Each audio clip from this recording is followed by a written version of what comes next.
مهرجانات عديدة ومتنوعة تحتضنها ربوع المملكة كل سنة، من الفكر والثقافة إلى الفن والموسيقى، تضفي لمسة سحرية على المكان المفعم أصلا بالسحر والجمال. جوهرة الأطلسي مدينة الداخلة، وإضافة إلى سحر طبيعتها وجمال شواطئها، تعيش هذه الأيام على إيقاع الإبداع وروح الفكاهة، كيف لا، وهي تستقبل مولودا فنيا وثقافيا جديدا سيكون له الأثر الكبير في إعطاء نفس جديد لخشبة أبو الفنون، لكن باللون الكوميدي الهزلي الهادف. جميع المدن المغربية عندها مهرجانات للضحك، ففكروا الناس المسؤولين على مدينة الداخلة حتى هما يكون عندهم مهرجان للضحك، ولبينا الدعوة لتنظيم هذا المهرجان مشاركة مع السلطات المحلية والولائية والمجالس المنتخبة.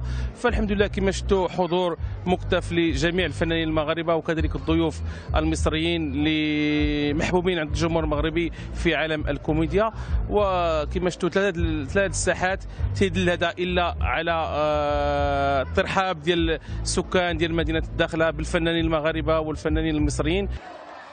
حضور ملفت لنخبة من نجوم الكوميديا من جمهورية مصر العربية ومن المغرب، ممن أبدعوا وأمتعوا طيلة مشوار طويل للبعض ولا يزال طويلا للبعض الآخر.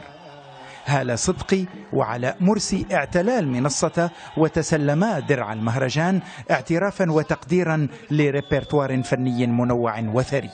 اليوم تكرمين أمام جمهورك في المغرب، يعني جميل أن يكرم الفنان في عز عطائه. الحمد لله.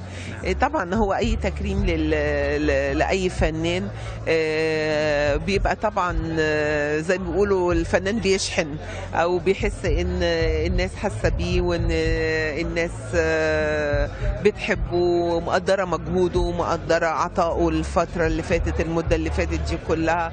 طبعا دي حاجة تسعد وتفرح، وسعيدة إنه أنا في المهرجان أول سنة، فسعيدة طبعا أكيد.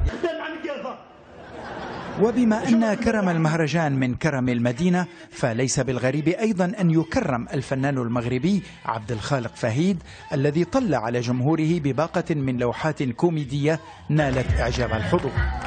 هذا المهرجان ديال الفكاهه شيء جميل، لان كنقولوا من انا كنقولها بصراحه العبارات ان الفكاهه الان حاليا في التلفازه ما كاينش واحد المتنفس ديال الجمهور، ولكن هذه المهرجانات فهم وسيله توصل مع الفكاهي، لان هنا المباشر والمنشا انت كتشوف دابا الحضور تبارك الله ديال الجمهور الغفير ديال هذه المدينه اللي تنعتز بها وتنعتز الجمهور، وهذا الجمهور اللي تبارك الله ديال مدينه الداخله جمهور ذواق وجمهور ليس بالسهل انك تقنعه، ولكن جمهور كان متالق اليوم حيت حنا كنا متقلقين وتنحبوا وفرحان بزاف مسرور انني تكرمت في هذه مدينه الداخله، وكنشوف هذا المهرجان يعني ناجح بجميع المقاييس، لان الدوره ديالو الاولى هذا شيء جميل.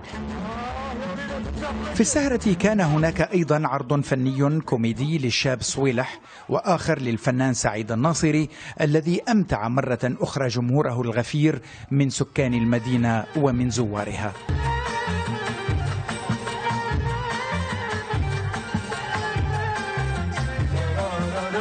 إذا مشاهدينا، مهرجان الضحك هنا بالداخلة في دورته الأولى ما هو إلا مناسبة وازنة لتعزيز المشهد الثقافي وللتعريف أكثر بالموروث الثقافي والفني والموسيقي حتى هنا في مدينة الداخلة أيقونة الأقاليم الجنوبية.